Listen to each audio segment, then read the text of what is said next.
ആയിരത്തിലധികം ആളുകൾ പ്രളയത്തിൽ മരിച്ച സാഹചര്യം ഒഴിവാക്കുന്നതിൽ പരാജയപ്പെട്ട ഉദ്യോഗസ്ഥർക്ക് വധശിക്ഷ വിധിച്ച് ഉത്തര കൊറിയ. 30 സർക്കാർ ഉദ്യോഗസ്ഥർക്ക് വധശിക്ഷ വിധിച്ചതായാണ് റിപ്പോർട്ടുകൾ വ്യക്തമാക്കുന്നത്. ഉത്തര കൊറിയയുടെ പരമോന്നത നേതാവ് കിം ജോങ് ഉൻ ആണ് ഇവർക്ക് വധശിക്ഷ നൽകാൻ ഉത്തരവിട്ടതെന്ന് ദക്ഷിണ കൊറിയൻ മാധ്യമങ്ങൾ റിപ്പോർട്ട് ചെയ്തു. കഴിഞ്ഞ ജൂലൈയിൽ ചൈനയുടെ അതിർത്തിയോട് ചേർന്നുള്ള ചഗാങ് പ്രവിശ്യയിലാണ് പ്രളയമുണ്ടായത്. പ്രകൃതിക്ഷോഭങ്ങളിൽ ഏകദേശം 1000 പേരാണ് വടക്കൻ കൊറിയയിൽ മരിച്ചത്. വെള്ളപ്പൊക്കം മൂലമുണ്ടായ ജീവഹാനിക്ക് ഉത്തരവാദികളെന്ന് കരുതുന്നവർക്ക് കർശന ശിക്ഷ നൽകണമെന്ന് കിം ജോങ് ഉൻ ഉത്തരവിട്ടിരുന്നതായാണ് റിപ്പോർട്ടുകൾ സൂചിപ്പിക്കുന്നത്. ഉദ്യോഗസ്ഥർക്കെതിരെ അഴിമതി, കൃത്യവിലോപം എന്നീ കുറ്റങ്ങളും ചുമത്തിയിരുന്നു.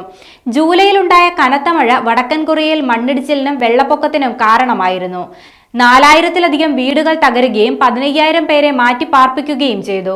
കിം ജോങ് ഉൻ നേരിട്ട് ദുരിതബാധിത പ്രദേശങ്ങൾ സന്ദർശിക്കുകയും പ്രളയത്തിൽ പൂർണ്ണമായും മുങ്ങിയ സമീപ പ്രദേശങ്ങൾ പുനർനിർമ്മിക്കാനും പുനഃസ്ഥാപിക്കാനും മാസങ്ങൾ എടുക്കുമെന്ന് വ്യക്തമാക്കുകയും ചെയ്തു. കൃത്യമായ സമയത്ത് നടപടികൾ എടുത്തിരുന്നെങ്കിൽ മരണസംഖ്യ കുറയ്ക്കാമെന്നായിരുന്നു ഉത്തര കൊറിയൻ അധികൃതരുടെ നിലപാട്. ഇതിനെ തുടർന്നാണ് പ്രളയബാധിത പ്രദേശങ്ങളിലെ 30 ഉദ്യോഗസ്ഥർക്ക് വധശിക്ഷ വിധിച്ചത്.